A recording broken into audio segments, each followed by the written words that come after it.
నమస్తే నాగేశ్వర్ గారు. నమస్తే. ఆసియా కప్ ఫైనల్లో పాకిస్తాన్పై భారత్ అత్యద్భుతమైన విజయం సాధించింది. సార్, ఇది ఆసియా కప్ గెలవడం 9వసారి టీమిండియాకి. కానీ ఇక్కడ ట్రోఫీని తీసుకోవడానికి టీమిండియా ఆటగాళ్ళందరూ కూడా నిరాకరించారు. కారణం ఏంటంటే ట్రోఫీ ఇచ్చేది పాకిస్తాన్ మంత్రి, అలాగే ఆసియా క్రికెట్ కౌన్సిల్ అధ్యక్షుడిగా ఉన్న మోసిన్ నఖ్వీ. గతంలో కూడా చూసాం కదా సార్, పాకిస్తాన్ మీద ఇదే ఆసియా కప్లో గెలిచినప్పుడు కనీసం షేక్ హ్యాండ్ ఇవ్వడానికి కూడా భారత ఆటగాళ్లు నిరాకరించారు. అప్పుడు పెద్ద ఎత్తున పాకిస్తాన్ విమర్శలు చేసింది టీమిండియా మీద. సో ఇప్పుడు ట్రోఫీని తీసుకోవడానికి నిరాకరించిన పరిస్థితి. అంటే పాకిస్తాన్పై ఆడడాన్ని తీవ్రంగా వ్యతిరేకించారు కదా సార్. ఆ హైప్ కూడా ఈసారి ఆసియా కప్కి లేదు. కానీ షేక్ హ్యాండ్ ఇవ్వకపోవడం, ఆ తర్వాత ఇప్పుడు ట్రోఫీ తీసుకోకపోవడం, ఈ చర్యలతో టీమిండియా భారతీయుల మనసు గెలిచిందా అంటే ఏం చెప్తారు సార్? మీ విశ్లేషణ ఏంటి ఈ చర్యల మీద? అంటే భారతీయ ప్రజల మనసు గెలిచింది అనేది వాస్తవం. ఎందుకంటే ప్రజల్లో ఉండేటువంటి ఎమోషన్ ఇది. అంటే పాకిస్తాన్తో ఆడడాన్నే ప్రజలు జీర్ణించుకోలేకపోయారు. ఇవాళ గెలిచాం గనక ప్రజల్లో ఆనందం ఉంది, వీధి వీధిన జరుపుకుంటున్నారు. ఇప్పుడు నేను అమెరికాలో ఉంటే డలాస్, ఆస్టిన్లలో కూడా సంబరాలు జరుపుకుంటున్నారు. సో మీకు ప్రపంచవ్యాపితంగా ఉన్న భారతీయులంతా కూడా ఆనందాన్ని జరుపుకుంటున్నారు. కానీ అందువల్ల ఆ మ్యాచ్ గెలిచామన్న ఆనందం ముందు ఇవేవి ముఖ్యం కాదు. పహల్గాం దాడులు సంబంధం లేనప్పుడు కూడా భారత్ పాక్ల మధ్య క్రికెట్ అంటే ఓ యుద్ధ వాతావరణాన్ని మరిపించేది. అందువల్ల ఒకప్పుడు భారత్ పాకిస్తాన్ సమవుజ్జీలు కూడా ప్రపంచ క్రికెట్ వేదిక పైన. కానీ ఈరోజు ఇండియన్ క్రికెట్ టీంకు పాకిస్తాన్ సమవుజ్జీలు కాదు. వాస్తవంగా నేను కూడా మ్యాచ్ చూశాను, ఇక్కడ డలాస్లో ఉండి. సో 3 వికెట్స్ పడిపోయాక మిడిల్ ఆర్డర్ టీంని కాపాడింది. ఒక రకంగా మన విజయ తిలకాన్ని దిద్దాడు. సో అందువల్ల 3 వికెట్స్ పడిపోయినప్పుడు కన్సర్న్ కనబడింది. కానీ మనము మిడిల్ ఆర్డర్ నిలదొక్కుని అద్భుతమైన పర్ఫార్మెన్స్ చూపెట్టి టీంకు గర్వకారణంగా నిలిచారు, దేశానికి గర్వకారణంగా నిలిచారు. ఇవాళ మనం ట్రాఫీ తీసుకున్నా తీసుకోకపోయినా, షేక్ హ్యాండ్ ఇచ్చినా ఇవ్వకపోయినా, Indian team is Asian champion. ఇదైతే పోదు కదా. సో ఈ వివాదాలు ఏదున్నా ఆసియా ఖండానికి క్రికెట్ ఛాంపియన్ భారతదేశమే, దాంట్లో ఎవరికి అనుమానం లేదు. ఇక ఈ సింబాలిజం అవసరమా? మ్యాచ్ అయితే ఆడాం కదా. ఇప్పుడు మోసిన్ నఖ్వీ కూడా పాకిస్తాన్ మంత్రి హోదాలో మనకు ట్రాఫీ ఇవ్వడం లేదు. ఏషియన్ క్రికెట్ అసోసియేషన్ అధ్యక్షుడిగా ట్రాఫీ ఇస్తున్నాడు. అందువల్ల ఆ రెండింటి మధ్య కూడా మనం తేడాను గమనించాలి. ఒక వ్యక్తిని ఎలా చూస్తామనేది. సో వీఆర్ నాట్, మనం ట్రాఫీ తీసుకుంటున్నది పాకిస్తాన్ నుంచి కాదు, ఏషియన్ క్రికెట్ అసోసియేషన్ నుంచి మనం ట్రాఫీ తీసుకుంటున్నాం. అందువల్ల అక్కడ వ్యక్తి కాదు మనకు రిప్రజెంట్ చేసేది, ఒక సంస్థ. సో ఆసియా క్రికెట్ అసోసియేషన్ మన బీసీసీఐ లాగానే, ఇంటర్నేషనల్ క్రికెట్ కౌన్సిల్ ఐసీసీ లాగానే ఏషియన్ కాంటినెంట్కు బాధ్యత వహిస్తున్న క్రికెట్ సంఘం అది. అందువల్ల మనము పాకిస్తాన్ నుంచో పాకిస్తాన్ మంత్రి నుంచో తీసుకోము. పాకిస్తాన్లో ఓడించిన తర్వాత పాకిస్తాన్ మంత్రి మనకెందుకు ట్రాఫీ ఇస్తాడు? సో అందువల్ల తీసుకున్నా కూడా తప్పని నేను అనుకోను. కానీ ఇండియన్ టీం దేశంలో ఉన్న ఎమోషన్స్ దృష్టిలో పెట్టుకుని నేను తీసుకుంటుంది. కానీ ఇప్పుడు మనం కొన్ని సందర్భాల్లో అవాయిడ్ కూడా చేయలేము. ఇప్పుడు ఉదాహరణకు షాంఘై కోఆపరేషన్ ఆర్గనైజేషన్కు మన ప్రైమ్ మినిస్టర్ లేడు, అక్కడికి పాకిస్తాన్ ప్రధానమంత్రి కూడా వచ్చాడు. మనం కాదనగలమా? ఎందుకంటే మనము మెంబరు, వాళ్ళు కూడా member. So international bodies, international కాంటెస్ట్లలో యూ కెనాట్ అవాయిడ్ ఇట్. ఇప్పుడు షాంఘై కోఆపరేషన్ ఆర్గనైజేషన్లో పాకిస్తాన్ ఉంది కదా అని చెప్పి మనం పోకుండా ఉండలేము. ఎందుకంటే మారిన అమెరికా, ట్రంప్ దాడుల నేపథ్యంలో అది చాలా ముఖ్యం కూడా మనకు. కానీ అదే సమయంలో పాకిస్తాన్ ప్రధానమంత్రిని పిలవకుండా షాంఘై కోఆపరేషన్ ఆర్గనైజేషన్ ఊరుకోదు. ఎందుకంటే అది ఎస్సీఓలో మనం ఒక్కరమే కాదు కదా మెంబర్. సో అందువల్ల క్లారిటీ మనకు ఉండాలి. డొమెస్టిక్ పాలసీస్ వేరు, ఇంటర్నేషనల్ ఫోరమ్స్ వేరే. దేశంలో పాకిస్తాన్తో క్రికెట్ ఆడకపోవడం అనేది తప్పని అనుకోని ఇప్పుడున్న పరిస్థితుల్లో. వాస్తవంగా అయితే రాజకీయాలకు, క్రీడలకు డీలింగ్ చేయాలి. ఎమోషన్స్ ఉండాల్సిన అవసరం లేదు. కానీ cricket is like a religion in India. ఈ భారతదేశంలో ఒక మతం లాంటిది. క్రికెట్ ఉన్న ప్రత్యేకత, ఇండియా పాకిస్తాన్ మ్యాచ్లకు ఉండే హిస్టారికల్ నేపథ్యము ఇవన్నీ దృష్టిలో పెట్టుకున్నప్పుడు పహల్గాం దాడుల నేపథ్యంలో ఆ మేరకు ప్రజల్లో భావోద్వేగాలు ఉండడాన్ని అర్థం చేసుకోగలం. కొన్ని సందర్భాల్లో ఏది సరైంది కాదు అనేది నిర్ణయించుకోవడం కూడా చాలా కష్టం కనుక పబ్లిక్ ఎమోషన్స్ దృష్టిలో పెట్టుకొని కొన్నిసార్లు సింబాలిజాన్ని కూడా పాటించాల్సి వస్తుంది. కానీ ఇంటర్నేషనల్ ప్లాట్ఫామ్స్ వేరు. ఇంటర్నేషనల్ ఇప్పుడు ఉదాహరణకు మనం పాకిస్తాన్తో మ్యాచ్ ఆడక తప్పలేదు కదా. ఇలా గెలిచాం కనుక ఆనందంగా ఉన్నాం, సంబరాలు జరుపుకుంటున్నాం. ఓడిపోయి ఉంటే ఏంటి పరిస్థితి? ఆ పనికి భారతదేశంలో ఎందుకు ఆడాలి అని అనేవారే కదా. మన బీసీసీ దుమ్మెత్తిపోసేవారు, మీరు ఎందుకు మ్యాచ్ పెట్టారు, ఇలా పాకిస్తాన్తో ఓడిపోయి మనకు అవమానం కలిగింది అని. అందువల్ల క్లారిటీ ఉండాలి, దేశం మచ్యూర్డ్గా లీడర్షిప్ ఉండాలి. ఎక్కడ మనం ఇంటర్నేషనల్ ప్లాట్ఫామ్స్లో యూ కెనాట్ అవాయిడ్ పాకిస్తాన్. ఎందుకంటే పాకిస్తాన్ ప్రపంచంలో భాగం. మనం అవునన్నా కాదన్నా ప్రపంచంలో భాగమే కాదు, మన జాగ్రఫీ కూడా. ఇప్పుడు SAARC already south Asian association for regional cooperation Indo Pak tensions వల్ల ఆగిపోయింది కూడా. మీకు 2015 సమ్మిట్ తర్వాత ఇప్పటివరకు సమ్మిట్ జరగలేదు. అందువల్ల సార్క్ అనేది డీఫంక్ట్ అయింది. ఏం జరుగుతుంది దానికి పోటీగా చైనా పాకిస్తాన్ బంగ్లాదేశ్లు కొత్త కౌన్సిల్ ఏర్పాటు దిశగా ప్రయాణం చేస్తుంది. నష్టపోయింది ఎవరో మనమే కదా. సో అందువల్ల కొన్ని ఇంటర్నేషనల్ పోటీలు, ఇంటర్నేషనల్ ప్లాట్ఫామ్స్ అవాయిడ్ చేయకూడదు. అది దేశ నాయకత్వం ప్రజల్ని కన్విన్స్ చేయగలిగాలి. కానీ ప్రజల్లో ఉండే ఎమోషన్స్కు నేను రెస్పాండ్ అవుతాను అనడం కూడా అక్కడ రామాడకొస్తే ప్రజల ఎమోషన్స్ క్రికెట్ ఆడవద్దని. ఈవెన్ ఓవైసీ లాంటి నాయకులకు కూడా పాకిస్తాన్తో క్రికెట్ ఆడడమే. ఇప్పుడు రేపు వరల్డ్ ఛాంపియన్షిప్ ఇండియాలో జరుగుతుంది, నాకు గుర్తున్నంత వరకు, సబ్జెక్ట్ కరెక్షన్. మనం వరల్డ్ ఛాంపియన్షిప్ ఇండియాలో జరిగితే పాకిస్తాన్ రాణిస్తామా? పాకిస్తాన్ ఇండియాలో ఆడుతుంటే మేము ఆడమంటే అది ఎలా సాధ్యము? ఇవన్నీ కూడా ఫ్యాక్టర్ చూడాలి కదా. రేపు పాకిస్తాన్తో మన ప్రధానమంత్రి చర్చలు జరిపే రోజు కూడా రాదని చెప్పగలమా? కార్గిల్ యుద్ధానికి కారణమైన పర్వేజ్ ముషర్రఫ్తో మన దేశ ప్రధానమంత్రి, భారతదేశం గర్వించదగ్గ ముద్దు బిడ్డ అటల్ బిహారీ వాజ్పేయి చర్చలు జరపాల్సి రాలేదా? ఆగ్రాలో కరచాలనం చేసుకోలేదా? నిసార్లు you can't avoid it. So ఆ మేరకు మెచ్యూరిటీ లీడర్షిప్ చూపెట్టాలి. ఆ మేరకు ప్రజల్ని ప్రిపేర్ కూడా చేయాలి. అందువల్ల సింబాలిజం కొన్నిసార్లు అవసరమే కావచ్చు, కానీ ఆ సింబాలిజానికి ఉండే పరిమితులు, సింబాలిజంకి ఉండేటువంటి అంశాలు కూడా మనం దృష్టిలో పెట్టుకోవాలి కదా. Right sir. ఇక నెక్స్ట్ టాపిక్. ఆంధ్రప్రదేశ్ అసెంబ్లీలో చిరంజీవిని ఉద్దేశించి ఎమ్మెల్యే బాలకృష్ణ ఎవడు అని అనడాన్ని టీడీపీ, జనసేన పెద్దగా పట్టించుకోకపోయినా, ఆ పార్టీలు రెండు చాలా సైలెంట్గా ఉన్నా, నాయకులు ఎవరు నోరు విప్పకపోయినా, కాపు సామాజిక వర్గంలో కొంతమంది నాయకులు, అలాగే మెగా అభిమానులు, ముఖ్యంగా వైసీపీ దీన్ని పొలిటిసైజ్ చేయడానికి విపరీతమైన ప్రయత్నం చేసింది. సో చంద్రబాబు నాయుడు నిన్న పవన్ కళ్యాణ్ ఇంటికి వెళ్ళి జ్వరంతో ఆయన బాధపడుతూ ఉన్నారు కాబట్టి పరామర్శించి మంచి చెడు మాట్లాడుకున్నారు సార్. దాన్ని కూడా వైసీపీ నేతలు ఎద్దేవా చేస్తూ ఉన్నారు. మెగాస్టార్కు ఎంత అవమానమా అంటూ సాక్షిలో ఒక వార్త కూడా ప్రచురితమైంది సార్. చిరంజీవి అభిమానులు, కాపు సామాజిక వర్గ ప్రజలు రగిలిపోతూ ఉన్నారు.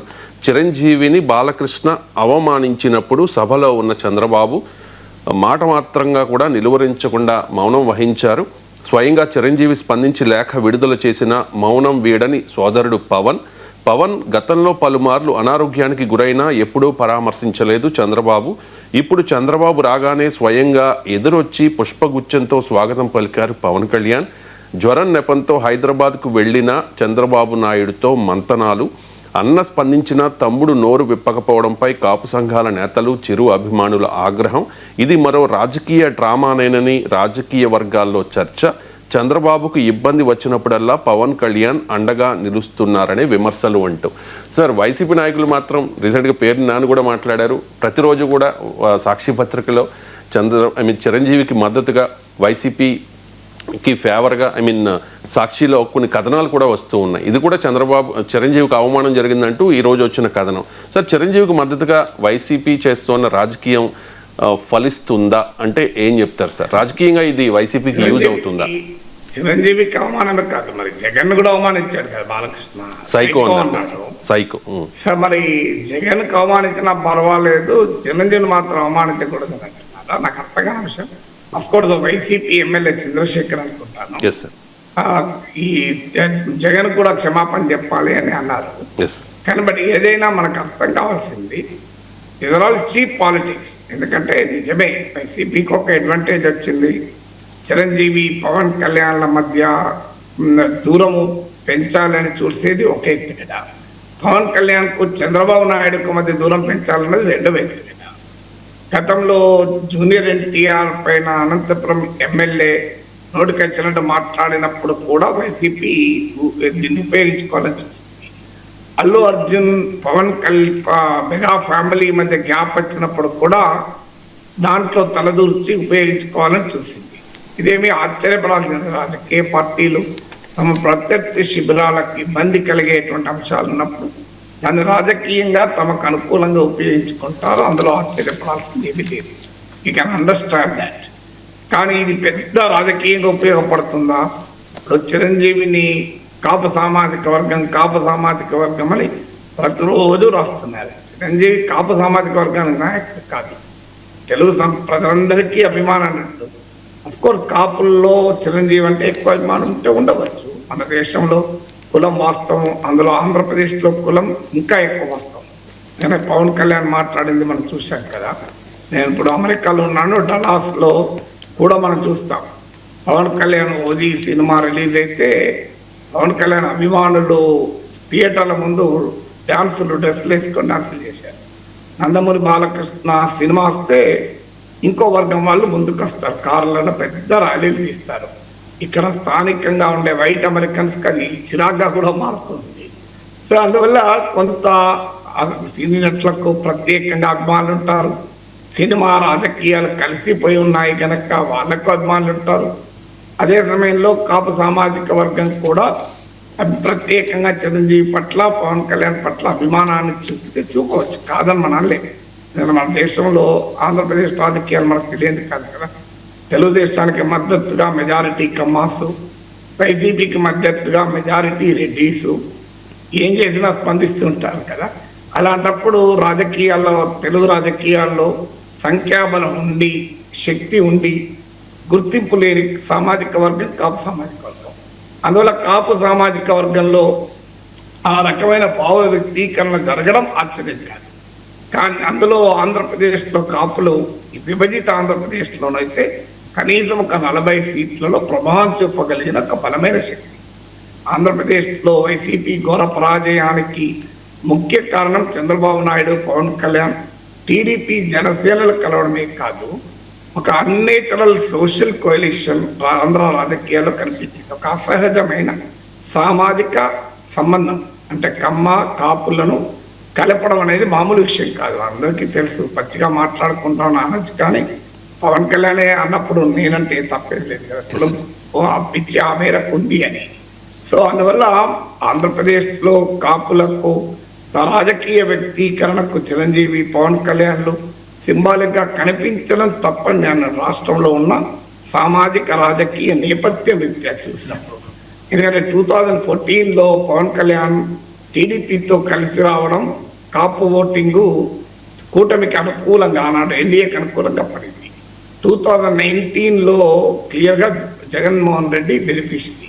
కారణం పవన్ కళ్యాణ్ తెలుగుదేశంతో లేకపోవడం, విడిగా పోటీ చేయడం. విడిగా పోటీ చేసినప్పుడు గెలవాలనుకున్నప్పుడు ఆ సామాజిక వర్గం కూడా ఉపయోగపడదు, సహకరించదు. అందుకే భీమవరం గడ్డ పైన, మీకు గాజువాక గడ్డ పైన పవన్ కళ్యాణ్ ఓడిపోయాడు.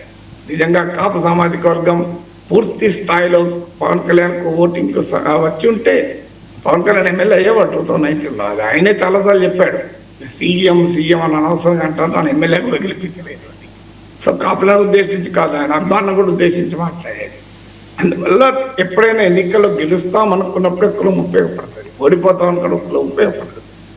ముద్రగడ పద్మనాభం పట్ల అనుసరించిన వైఖరి కావచ్చు, కాపు ఉద్యమం పట్ల తెలుగుదేశం అనుకరించిన వైఖరి కావచ్చు, ఇవన్నీ కలిసి వెరసి 2019లో క్లియర్గా తెలుగుదేశానికి వ్యతిరేకంగా కాపు ఓటింగ్ వైసీపీ పడింది.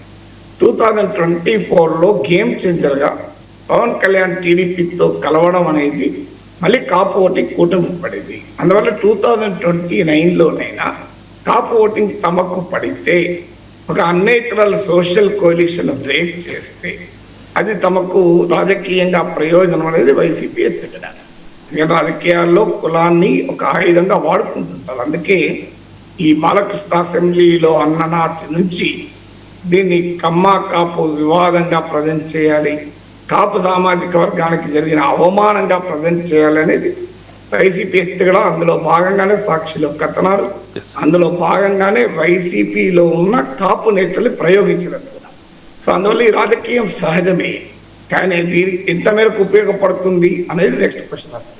టీడీపీ దీనిపైన రియాక్ట్ కాని తీరు కూడా అభ్యంతరకరమే కాదు. రాజకీయం కూడా తెలుగుదేశానికి ఎక్స్ప్లెయిన్ చేయలేదు.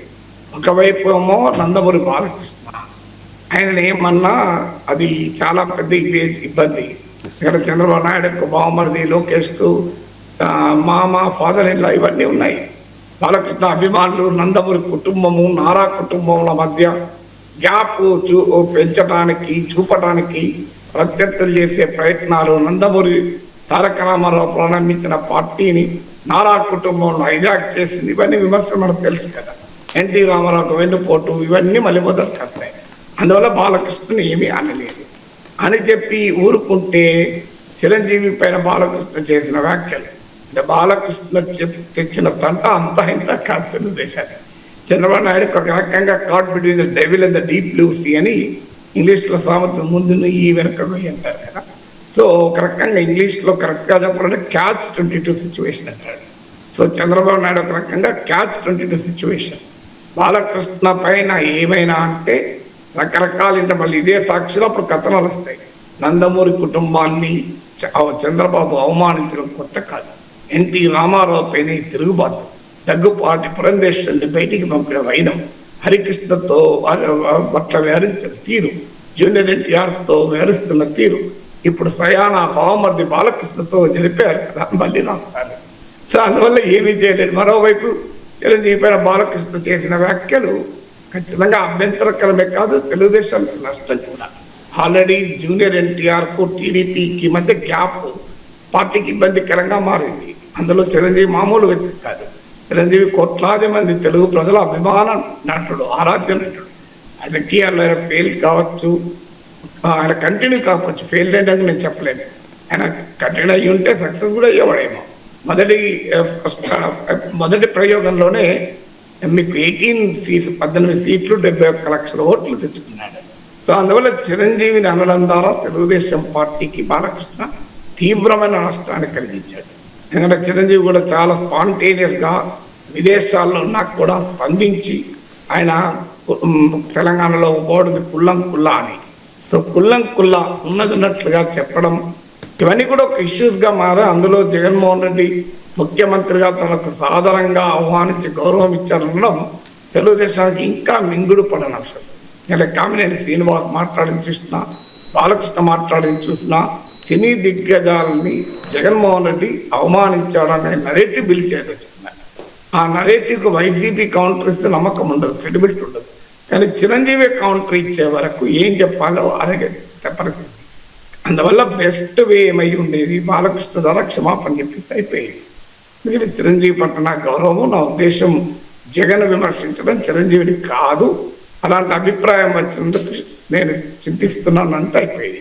కానీ అది మొదలే నందమూరి బాలకృష్ణ. ఆయన మరి చంద్రబాబు చెప్పినా వింటాడా అని.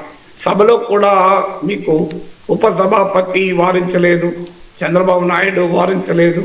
సో ఈ వ్యవహారం మనం చూసాం కదా. అందువల్ల ఖచ్చితంగా ఇది తెలుగుదేశానికి ఇబ్బందికరమైన పరిస్థితి వస్తుంది. తెలుగుదేశానికి ఇబ్బంది కనుక వైసీపీ దాన్ని ఉపయోగించుకోవాలని చూస్తుంది. కానీ దీనివల్లనే వైసీపీ ఏదో పెద్ద ఎత్తున ప్రయోజనం పొందుతుంది అని అనుకోరు. చిరంజీవి కనుక పవన్ కళ్యాణ్ వ్యతిరేకంగా కూడా వ్యతిరేకంగా స్టాండ్ తీసుకుంటూ ఉపయోగపడుతుందేమో.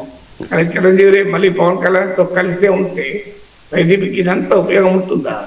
అందువల్ల అంత సులభంగా మెగా కుటుంబ రాజకీయాల్లో దూరి ప్రయోజనం పొందాలని చూస్తే ఆల్రెడీ అల్లు అర్జున్తో వైసీపీ ఈ వ్యవహారం చూసాం. ఇప్పుడు ఈ వ్యవహారం నిలబడుతుందని అనుకోను, ఉపయోగపడుతుందని అనుకోను. రేపు చిరంజీవి కనుక పవన్ కళ్యాణ్ మద్దతుగా రంగంలో దిగాడు అనుకోండి, ఇక బుమరాంగ్ కూడా అవుతుంది.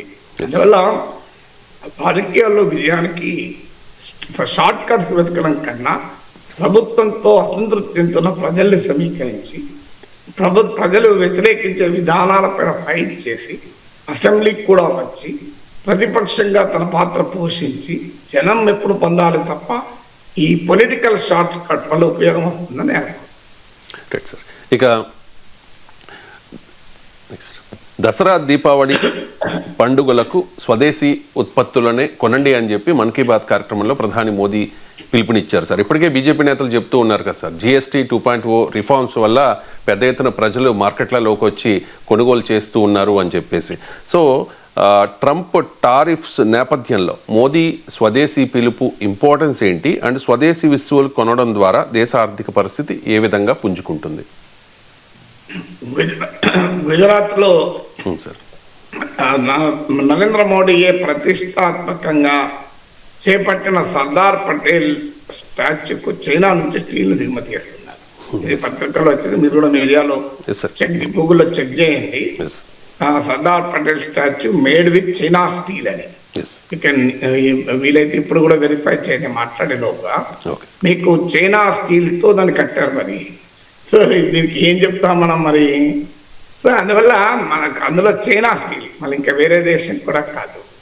సో అందువల్ల ఈ ఆధునిక ప్రపంచంలో స్వదేశీ అని మొత్తం మీద అనడం అంత సులభం కాదు.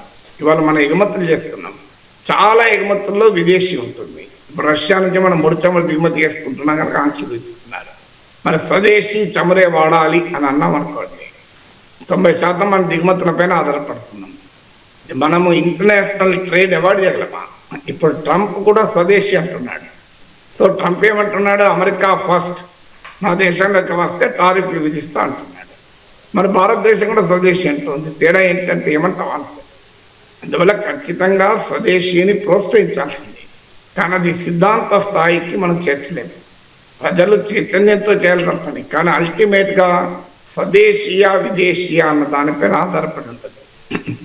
ఫైనల్గా ఆధారపడేది అది ప్రజలకు చౌకగా ఏది ఉంది అనే దానిపై నిర్ణయిస్తారు. సో మనకి సింబాలిజం వల్ల ఉపయోగం ఏముంటుంది? చైనా గల్వాన్లో ఘటన తర్వాత బాయ్కాట్ చైనా అని పెద్ద పిలిపించి బాల్కనీల నుంచి చెడిపోయిన మేడ్ ఇన్ చైనా టీవీ సెట్లను పడేసి తమ దేశభక్తులు చాటుకున్న సోషల్ మీడియా వీర దేశభక్తులను చూశారు కదా.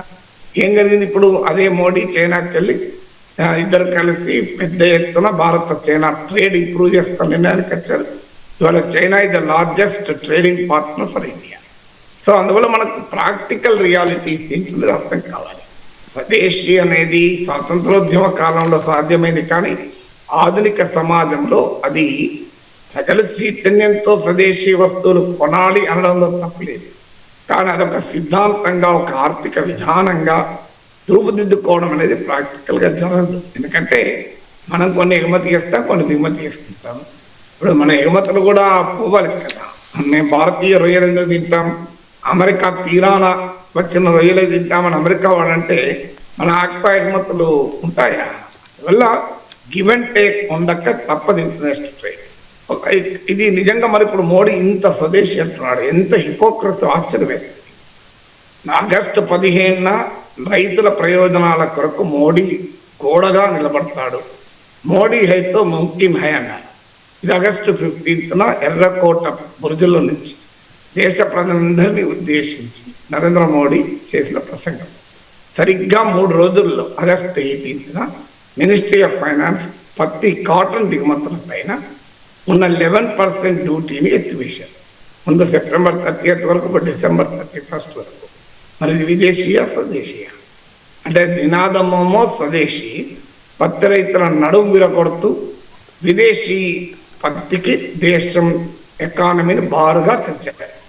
2023-24తో పోలిస్తే 2024-25లో భారతదేశానికి పత్తి దిగుమతులు, కాటన్ ఇంపోర్ట్స్ టు ఇండియా 107% పెరిగాయి, 107%. 2024-25లో భారతదేశం $1.2 బిలియన్, $120 కోట్ల పత్తిని దిగుమతి చేసుకున్నాం. మరి ఇది ఏ స్వదేశీ అంటారు? నేను మోడీ ప్రధానమంత్రి ఉన్నప్పుడే జరిగింది కదా. ఇప్పుడు డిసెంబర్ 31 దాకా ఎందుకు కాటన్ పైన దిగుమతి సుంకాన్ని తీసేసారు? ఏం భారతదేశంలో పండే పత్తి సరిపోదా? మన ఆదిలాబాద్లో, మన గుంటూరులో, మన వరంగల్లో పండే పత్తి పనికిరాదా? ఎందుకు దానికి అమెరికా పత్తి కావాలి? ఎందుకు ఆస్ట్రేలియా పత్తి కావాలి? అక్కడ పండితేనే పత్తి బాగుంటుందా? మరి దీనికి ఎందుకు నరేంద్ర మోడీ ప్రభుత్వమే తీసుకుంటుంది? దీని మించిన హిపోక్రసీ ఇంకేమైనా ఉంటుందా? దానికి మొదలు సమాధానం చెప్పాలి కదా. అందువల్ల ప్రాక్టికల్గా ఒకవైపు నీవేమో విదేశీ వస్తువులకు దిగుమతి సుంకాలు ఎత్తివేస్తూ మరోవైపు స్వదేశీ అన్న నినాదం చేస్తే ఎవరే చేయాలి? ఇప్పుడు భారత ప్రజలు దేశీయ పత్తితోనే తమ జీవితాలు, తమ బట్టలు, తమ ప్రొడక్ట్ తయారు చేయాలని కోరుకుంటారు. పత్తి భారతదేశంలో హిందూ మతంలో చాలా ముఖ్యమైనది కూడా. కార్తీక పూర్ణిమ రోజు మనం పత్తితో చేసిన వత్తులు తయారు చేసుకుంటాం. అది మనకి ఇలా చైనా వత్తితో చేస్తున్నామా ఆ వత్తిలోనూ, లేదా ఇండియన్ కాటన్తో చేస్తున్నామా చైనా కాటన్ చేస్తున్నా కూడా తెలియదు. అలాంటి పవిత్రమైన పత్తిని కూడా మీరు విదేశాల నుంచి దిగుమతి చేసుకుంటున్నారు. ఎందుకు దిగుమతి చేసుకుంటున్నారు? మన రైతులు పండిస్తున్న పత్తి ధరల్ని దెబ్బతీయటానికి కాదా? అందువల్ల నినాదాలకు కాదు, విధానాల్లో చూపాలి కదా స్వదేశీ.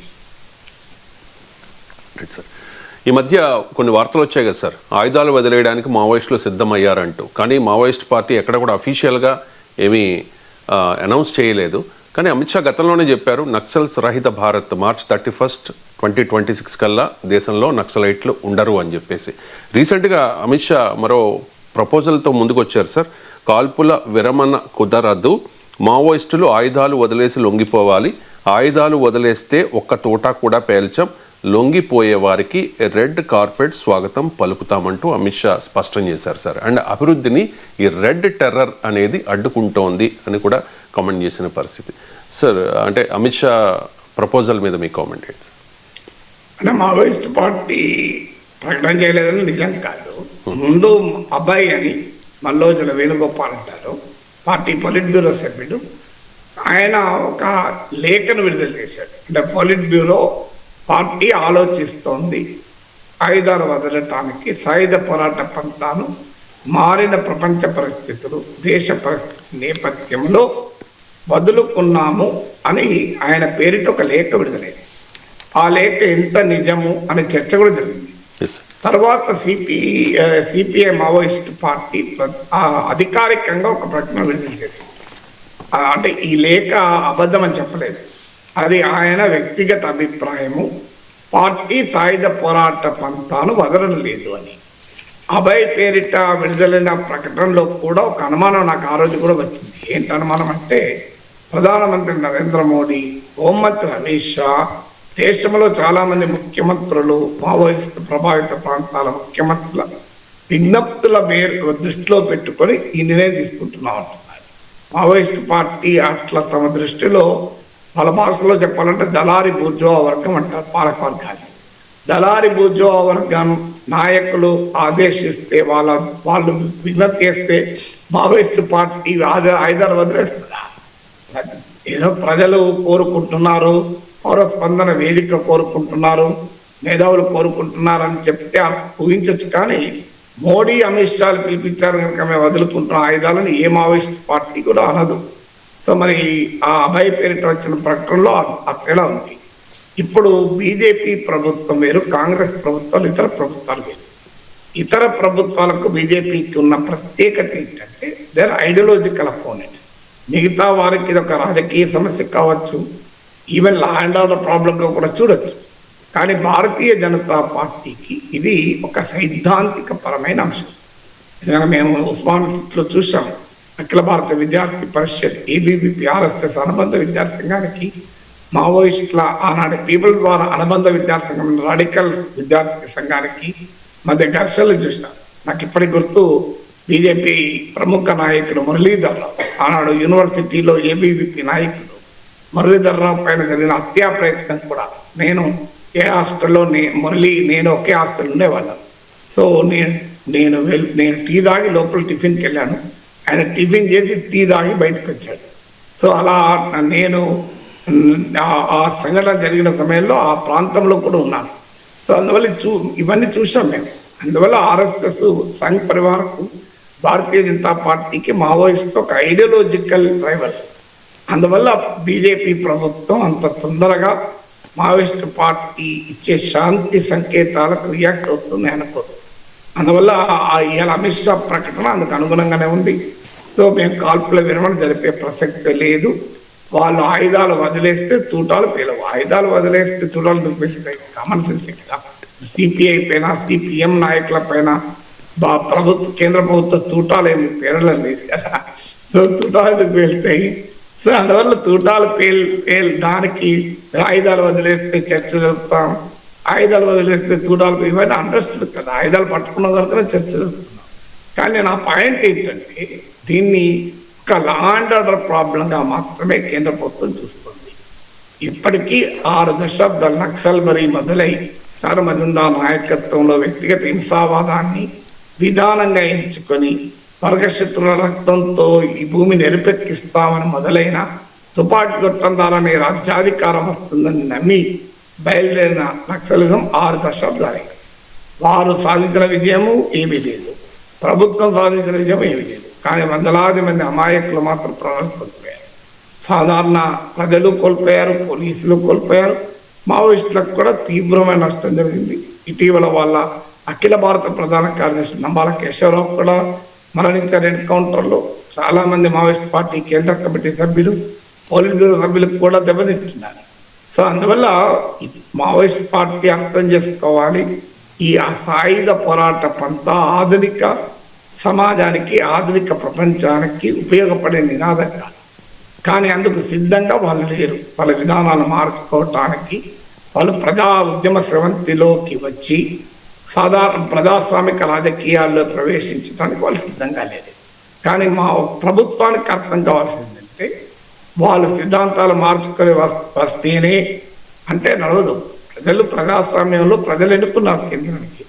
సో మనం నార్త్ ఈస్ట్లో దేశ సార్వభౌమాధికారాన్ని ప్రశ్నించిన వారితో చర్చలు జరిపారు. పాకిస్తాన్ సైనిక నాయకుడు, కార్గిల్ సృష్టికర్త పర్వేజ్ ముషర్రఫ్తో అటల్ బిహారీ వాజ్పేయి చర్చలు జరపలేదా? సో అందువల్ల చర్చలు జరపడానికి దేశ సార్వభౌమాధికారాన్ని ప్రశ్నించిన, దేశంలో తీవ్రవాదాన్ని రెచ్చగొట్టిన వాళ్ళతోనే చర్చలు జరిపి దారి తప్పినటువంటి మన దేశ బిడ్డలతో చర్చలు జరపద్దు. ప్రభుత్వం దారి తప్పిందని భావించవచ్చు, లేదు సరైన దారిలో ఉన్నామని వాళ్ళు అనుకోవచ్చు. కానీ మన దేశ బిడ్డలే కదా, వాళ్ళతో చర్చలు జరపడం తప్పేముంది? అసలు ఎందుకు, కారణం ఏంటి అనేది చర్చలు జరపడం బలహీనత కాదు. బ్రిటిష్ ప్రభుత్వంతో కూడా మహాత్మా గాంధీ చర్చలు జరిపారు. నేను జరపనని చెప్పి అవమానం చెప్పలేదు. బ్రిటిష్ సామ్రాజ్యవాదంతోనే గాంధీ మహాత్ముల చర్చలు అనేక రకాల రౌండ్ టేబుల్ డిస్కషన్స్ వచ్చాయి. చర్చ జరపడం ప్రభుత్వ బలహీనత కాదు, బాధ్యత. అందువల్ల ఇప్పటికైనా మావోయిస్ట్ పార్టీ బలహీనపడడం వల్లనో, ఎదురుదాడి వల్లనో, అననుకూల పరిస్థితుల వల్లనో, కారణాలు ఏదైనా ఈరోజు కాల్పుల విరమణకు ముందుకు వస్తుంది. సాయుధ పోరాటాన్ని వదలకపోవచ్చు, కానీ కాల్పుల విరమణ can be A first beginning, starting point for discussions కదా. ఇక కరూర్ తొక్కిసలాట ఘటనపై తమిళనాడులో పెద్ద ఎత్తున రాజకీయం నడుస్తోంది సార్. ఇది దీనికి, ఈ ఘటనకు టీవీకే అధినేత విజయ్ బాధ్యత వహించాలి అని చెప్పి ప్రభుత్వం చెప్తూ ఉంటే, డిఎంకే నేతలు వాదిస్తూ ఉంటే, బీజేపీ మాత్రం చెప్తోంది సార్ దీనిలో విజయ్ తప్పేమీ లేదు, ప్రభుత్వానిదే తప్పు, అధికారుల నిర్లక్ష్యం వల్ల, బాధ్యతారాహిత్యం వల్ల మాత్రమే ఇది జరిగింది అని చెప్పేసి. దీనికి సంబంధించి బీజేపీ నేత అన్నామలై కూడా మాట్లాడారు సార్ విజయ్కి సపోర్ట్గా. ఒకసారి అన్నామలై బయట. He asked for 10,000 people would turn up, but so many people turned up. I will answer both the questions. Sir, you have to understand, Mr. Vijay can expect 10,000. 50,000 might come. It is not Vijay's fault. It is the state police and the intelligence to anticipate. 5,000 have come, 10,000 have come, 20,000 have come, adequately deploy police force. Since Vijay, nobody can predict crowds, sir. I can give a letter for 10,000. If you look at TVK's letter, I don't find fault with the letter. They said, we need permission from 3 p.m. to 10 p.m. So there is no meaning. We say Vijay can come at 3 p.m. Vijay can come at 10 p.m. That is how the permission letter was given. Why did the police give permission for 7 hours? Give it for 2 hours. When it is a road show, only Mr. Vijay speaks for 20 minutes. How much more does Vijay need? 2 hours is more than enough. You give 2 hours so that people come. Why did you give permission for 7 hours as per the permission letter requested from 3 p.m. to 10 p.m.? We find fault. 10,000, 30,000 people coming. It is not Vijay's fault. Vijay has got every right to go meet people. It is the state government which has to play a honest broker role. they did not play that role to the satisfaction of everybody. So Tamil Nadu BJP, we are demanding CBI inquiry. The reason is simple. The Chief Minister of a state, he wants a one-man former judge inquiry commission. And he handpicks the judge also. How can it be a fair inquiry? You handpick a judge and then you say one-man inquiry commission. What report? Will the judge will honestly criticize state government? No. One-man commission inquiry handpicked by a chief minister in its history has criticized the state government. Sir బహుశా ఈ ఘటన జరిగినప్పుడు మీరు ఫ్లైట్లో ఉండుంటారు, America ప్రయాణంలో ఉండుంటారు. కానీ ఇంత బిజీ షెడ్యూల్లో కూడా మీరు ఒక వీడియో పోస్ట్ చేశారు సార్ ఈ కరూరు ఘటనకు సంబంధించి. ఆ వీడియో కూడా నేను చూశాను. సో ఏం చెప్తారు సార్? డిఎంకే చెప్తోంది ఇది విజయ్ తప్పు అని చెప్పి, బీజేపీ చెప్తోంది ఇది ప్రభుత్వం తప్పు అని చెప్పేసి. ఎవరు బాధ్యత వహించాలి సార్? 40 మంది చనిపోయారు. ఎవరిది సార్ బాధ్యత? మీరు అన్నట్లేనది ఈ 7:20కి విజయ్ వచ్చాడు. అదే దాదాపు ఆయన వచ్చాక ఆయన ఉపన్యాసం మొదలు పెట్టే టైంకు ఆయన చూడటానికి ముందుకు ఉరికి రావడం వల్ల ఈ ఘటన జరిగింది. ఆ టైంలో 7:20 జరిగింది, అంటే ఇండియన్ టైం 7:20. అందువల్ల నేను వాస్తవంగా అప్పుడు మీరు అన్నట్లు హైదరాబాద్ నుంచి డలాస్ వెళ్తూ విమానంలో ఉన్నాను. నేను డలాస్ దిగిన వెంటనే గంటన్నరలో మా బ్రదర్ ఇంటికి రావడంతోనే న్యూస్ చూసి ఈ సంఘటన జరిగిందనడంతోనే వెంటనే మాట్లాడి ఇండియన్ టైం అరౌండ్ 2:40 పోస్ట్ చేశాను. చాలా మందికి ఆశ్చర్యం కూడా వేసింది. కింద కామెంట్ పెట్టారు ఇంకా నిద్రపోలేదా సార్ అని. తెలిసిన వారికేమో అమెరికా చేరారా సార్ అన్నారు. సో అందువల్ల కొంత ఆలస్యం జరిగినా స్పందించాను, ఎందుకంటే సీరియస్నెస్ ఆఫ్ ది ఈవెంట్ రీత్యా. సో మనకి డిఎంకే విజయ్ని తప్పుపట్టింది అన్నారు. ఐ డోంట్ థింక్ డిఎంకే కూడా నేను పొలిటిసైజ్ చేసే ప్రయత్నం చేయలేదు. ఇక అన్నామలై విజయ్కి అనుకూలంగా ఎందుకు మాట్లాడుతున్నాడో నాకు అర్థం కాదు. అది కూడా ఒక రాజకీయ. వాస్తవంగా విజయ్ ఇది క్లియర్ యాంటీ బీజేపీ పర్సన్. ఇక జిఎస్టీ నుంచి మొదలుకొని చాలా సందర్భాల్లో రాజకీయాల్లో వస్తానని ప్రకటించక ముందు కూడా బీజేపీకి వ్యతిరేకంగా మాట్లాడాడు. సో అందువల్ల విజయ్ మొదటి నుంచి కూడా బీజేపీ వ్యతిరేక స్టాండ్లో ఉన్నాడు పాలిటిక్స్లో. అయినా బీజేపీ ఆయనకు మద్దతుగా విజయ్ తప్పు లేదు అని బీజేపీ సర్టిఫికేట్ ఇవ్వడమే నాకు ఆశ్చర్యంగా ఉంది. మరి ఎవరి తప్పు? నువ్వు తప్పు ప్రభుత్వాలదే ఉంటుందా? ఆర్గనైజర్లకు బాధ్యత ఉండదా? తప్పులు రెండు వైపులా జరిగినాయంటే అర్థం ఉంది. మొదలు ఆర్గనైజర్ది తప్పు. ఆర్గనైజర్ తప్పేంటి? సో ఆర్గనైజర్ తప్పేంటి అంటే ఆలస్యంగా రావడం కూడా. 3 గంటల నుంచి 10 గంటల వరకు పర్మిషన్ ఇవ్వడం వేరు, ఫలానా టైంకు ఆ టైంలో ఎప్పుడైనా రావచ్చు అంటే జరిగింది కూడా అదే కదా. మధ్యాహ్నం పెద్దగా క్రౌడ్స్ లేరు. అంటే యాక్చువల్గా అరౌండ్ 3 షెడ్యూల్ టైం ప్రకారం కనుక విజయ్ వచ్చి ఉంటే ఈ ఘటన జరిగేదే కాదు.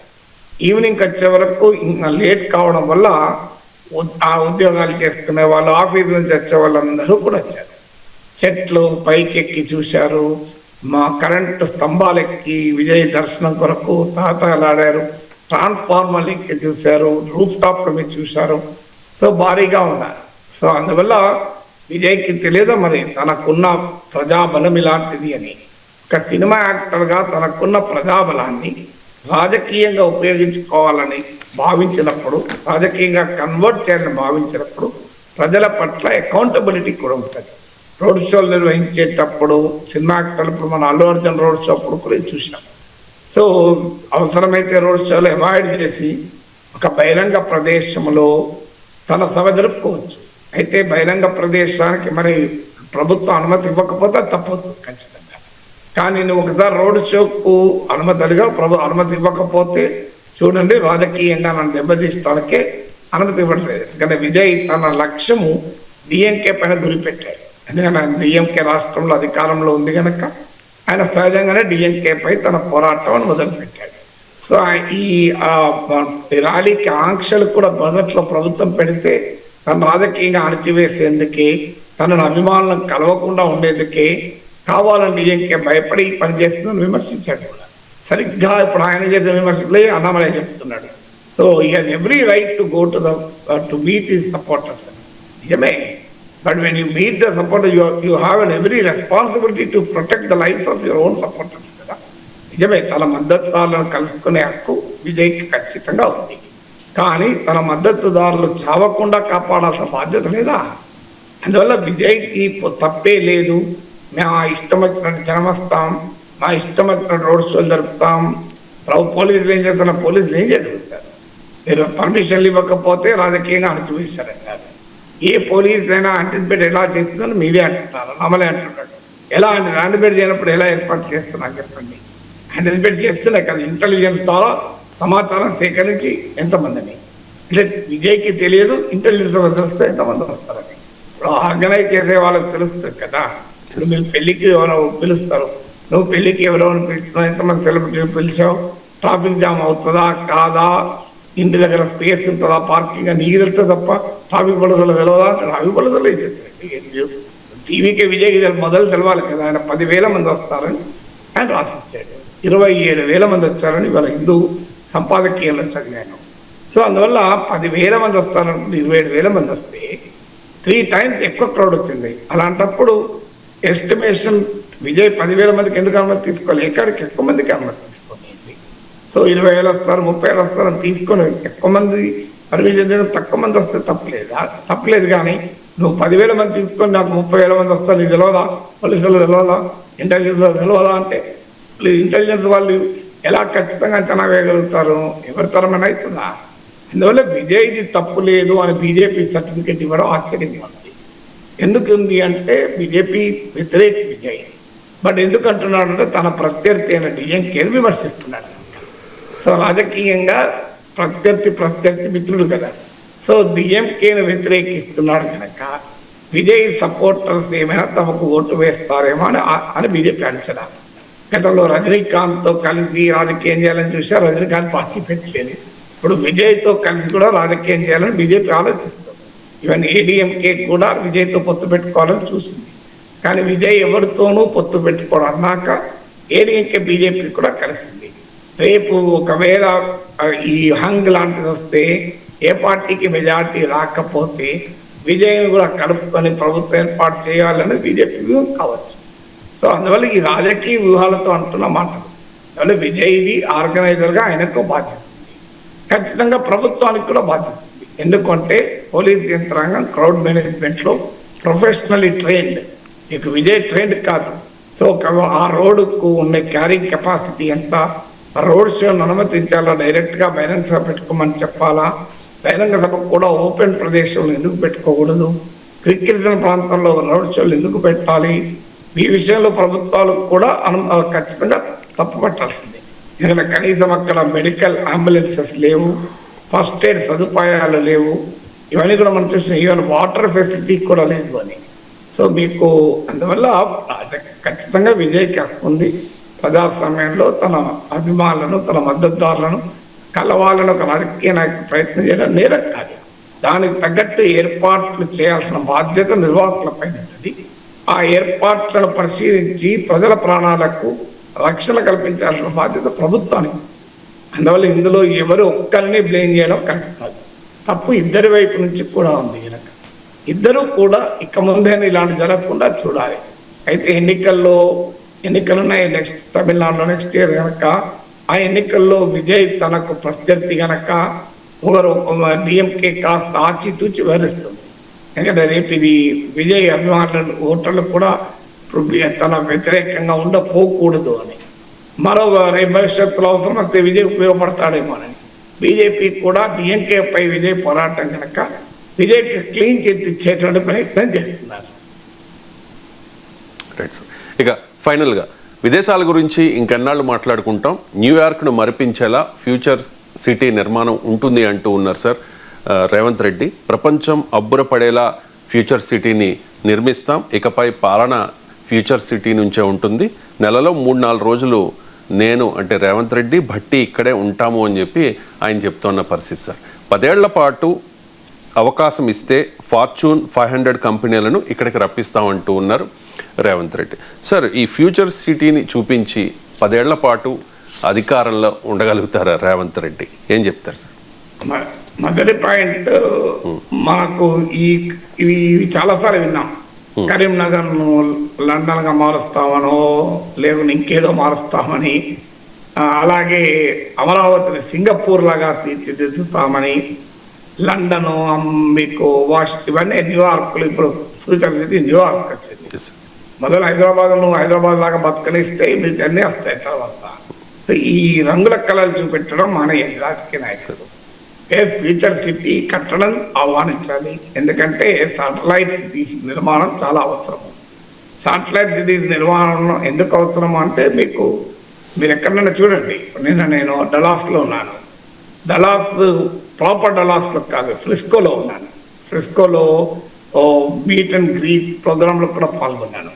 ఇవాళ కూడా ఇప్పుడు ఆస్టిన్ సమీపంలో ఉన్న ప్రాంతంలో ఉన్నాను. అందువల్ల ఈ శాటిలైట్ సిటీస్ ఇలా కొత్తవి కాదు. శాటిలైట్ సిటీస్ అనేది మంచి ఆలోచన, కాదని ఎవరు అనడం లేదు. మీకు కలకత్తా పక్కన రాజర్హాట్, గాంధీనగర్ ఇవన్నీ చూసాం మనం. కానీ ఫ్యూచర్ సిటీ అనే పేరు చెప్పి రాజకీయాల్లో ఉండాలి అంటే 2019లో ఒకసారి గుర్తు తెచ్చుకోవాలి. చంద్రబాబు నాయుడు అమరావతిని చూపెట్టి ఎన్నికలకు పోతే అమరావతి ప్రాంతంలో మంగళగిరి ఓడిపోయారు, తాటికొండలో కూడా ఓడిపోయారు. మీకు గమనిస్తే గుర్తుంటే. సో అందువల్ల ఈ ప్రమాదాన్ని ఎప్పుడు కూడా మనం తెచ్చుకోకూడదు. అందువల్ల ఎప్పుడైనా ఆ దృష్టి రాజకీయాల్లో ప్రజల జీవితాలను మార్చడం పైన కేంద్రీకరించాలి తప్ప మనం ఈ రకమైన నినాదాలు ఇవ్వడం వల్ల ఉపయోగం ఉంటుందని అనుకోను. అందువల్ల మీకు సైబరాబాద్ నిర్మించిన తర్వాత కూడా చంద్రబాబు నాయుడు 2004 ఎన్నికల్లో ఓడిపోయాడు. అమరావతి చూపెట్టినా కూడా చంద్రబాబు నాయుడు ఓడిపోయాడు, గుర్తుంచుకోవాలి. ఇలాగే కరీంనగర్ లండన్లు చేస్తాం, అది చేస్తామని కేసీఆర్ కూడా మాట్లాడారు, గుర్తుంటే ఆయన ఓడిపోయాడు. సో అందువల్ల ఈ రంగుల కళల్ని మార్కెటింగ్ చేయడం వల్ల ఎన్నికల్లో గెలవరు. 10 ఏళ్ళుగా గెలిచిన వారు ఎందుకు గెలిచారో స్టడీ చేస్తే ఖచ్చితంగా ఇలాంటి మహానగరాలు నిర్మిస్తామని ఎన్నికల్లో గెలిచిన వాళ్ళు చాలా తక్కువ మంది. సో అందువల్ల ఈ మహానగరాలు అవసరమే, కానీ ఇమీడియట్గా ప్రజల్లో అసంతృప్తి కారణాలు ఏంటి, ఇచ్చిన ప్రామిసెస్ ఏంటి, 6 గ్యారంటీలు ఏ మేరకు అమలయ్యాయి, ఉద్యోగాల కల్పన ఏ మేరకు జరిగింది. సో వీటిపైన కేంద్రీకరిస్తే ఎక్కువ ఉపయోగం లేదు. ఒక కొత్త మోడల్ ఏం చేయగలవు నువ్వు గవర్నెన్స్లో, ప్రజల ఆకాంక్షల్ని ఎలా స్కిల్లింగ్ ఎలా చేయగలవు, ప్రజలందరికీ నైపుణ్యాలను ఎలా ఇవ్వగలం, వీటి మీద ఆలోచించడం ఉపయోగం. కానీ ఫ్యూచర్ సిటీ రేపొద్దున అది ఫ్యూచర్, అది దాని పేరే ఫ్యూచర్ సిటీ. ఎలక్షన్స్ ఏమో ప్రజెంట్లో జరుగుతాయి, ఫ్యూచర్లో జరగవు. సిటీలో ఏమో ఫ్యూచర్లో నిర్మాణం జరుగుతాయి. సో అందువల్ల ప్రజెంట్లో జరిగే ఎన్నికలకు ప్రజలు ప్రజెంట్ అనుగుణంగా తీర్పులు చెప్తారు. కానీ పాస్ట్ అనుగుణంగా మాకు ఓట్లు వేయమనను, లేదు ఫ్యూచర్ అనుగుణంగా ఓట్లు వేయమంటే ఒప్పుకోరు కదా. ప్రజెంట్ అనుగుణంగా కదా ఎన్నికలు జరిగేది. Right sir, thank you so much.